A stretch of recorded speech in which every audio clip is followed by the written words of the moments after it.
guys, welcome back to our channel. Today is another Bible study. In today's Bible study, we're going to be finishing off our David and Goliath study. And so we are at the end of 1 Samuel chapter 17, and the verses that we're going to be doing today are 50 through 58, which is the last of that chapter. The other three parts are already up on our channel, so if you want to go watch them in order, you can do that. You can find them there. And if you haven't been here for this series per se, it is where we are going back and revisiting and restudying stories that you're often told whenever you're a child, and it is often downplayed when you're a child so you can understand it better. So we're just going more in depth with the stories and learning as much as we possibly can about them. So without further ado, let's get to reading. Again, this is in 1 Samuel chapter 17, so 50 through 54.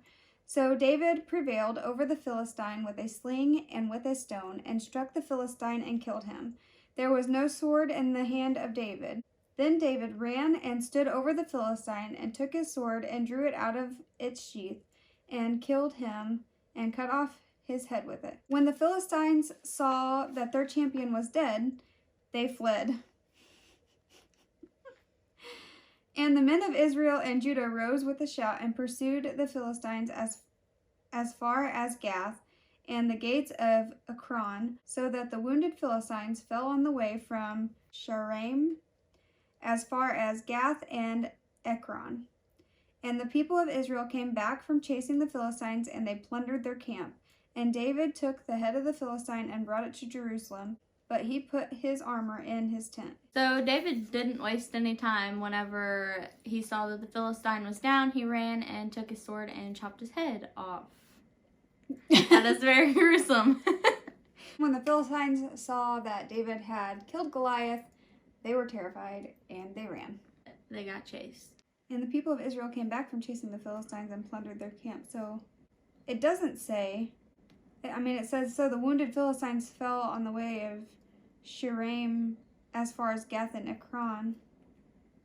But it doesn't say, like, if the Israelites killed a bunch of the Philistines or anything like that. I don't know if they're just wounded because they're running, or if they're wounded because some of them got hurt during the battle and the chase and stuff.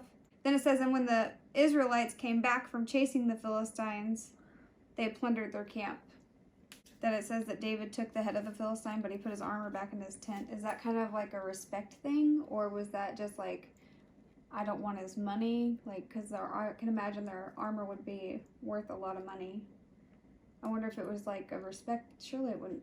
Like, why would he have respected him? Yeah. But I don't know. It might have been something. Do you know? If so, let us know down below. Why did David put Goliath's armor back in his tent? So then it says that David also took the head of the Philistine back to Jerusalem. So What's the meaning of that? yeah, what's the meaning of that? Why would he take his head back to Jerusalem? Just to show that he overthrew him, but like, everybody's gonna know about it. Maybe it was a thing that the king had said. You have to bring Something the head that back. Saul maybe told him? Yeah. Maybe. You have to bring the head back for proof. Everybody would have known. They all would have known. They would have been like, can you believe what David did? Yeah, you would think. Who knows? Like we said, if you know, leave it down below. Verses 55 through 58. As soon as Saul saw David go out against the Philistine, he said to Abner, the commander of the army, Abner, whose son is this youth? And Abner said, as your soul lives, O king, I do not know. And the king said, inquire whose son the boy is. And as soon as David returned from the striking down of the Philistine, Abner took him and brought him before Saul, with the head of the Philistine in his hand. And Saul said to him, whose son are you, young man? And David answered, I am the son of your servant Jesse, the Bethlehemite. So when David confronted Saul and told him that he wanted to go fight Goliath, Saul didn't even really know who David was. Like, he just knew he was a young guy who was saying that he was willing to go take on Goliath, which I think is crazy. Like, I guess I always kind of thought that Saul knew who David was. Yeah, I did too. Imagine walking up to somebody with a head in your hand like, I did it! look what I've got. I could not. I think it would have been like way more common back then though. I feel Because like I think there's it a would lot of stories about war and stuff and them bringing back the head of the enemy. But nowadays, could you just imagine walking up, I have the head. No, thank you. As soon as David goes to fight Goliath, then Saul is asking his commander to figure out who David is, find out where he came from, whose kid he is. I guess Abner either was unsuccessful at finding out who he was, or just didn't have time between the time that he was asked to go find out who he was. So he just brought him back. And David killed Goliath, so maybe he didn't have time to... I would say he probably didn't have time to get there by the time he... And then David shows up and says, "Here I am, and here's the head." Yep. And then he asked him, whose son Father are is- you, young man? David answered him and said that he was the son of Jesse, the Bethlehemite.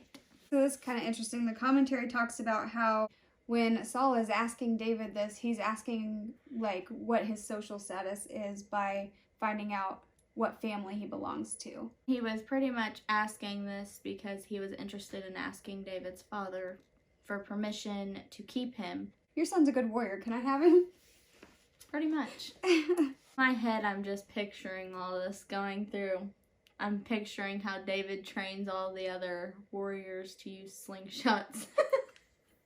Oh, good grief. It was like nowadays slingshots are like you pull the string back, but like back then it was like they whipped it around and flung it.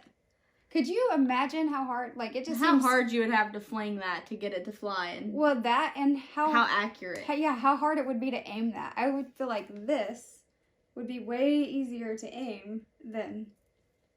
Yeah, definitely. Maybe I'm crazy, but it seems like it would be to me. Alright guys, so that is it for the David and Goliath story. We hope you guys enjoyed it, and we hope you guys learned something from it, because we sure learned a lot more than we knew about it. And if you guys are interested in the rest of the story, it is posted on the channel like we said earlier. Or in your Bible.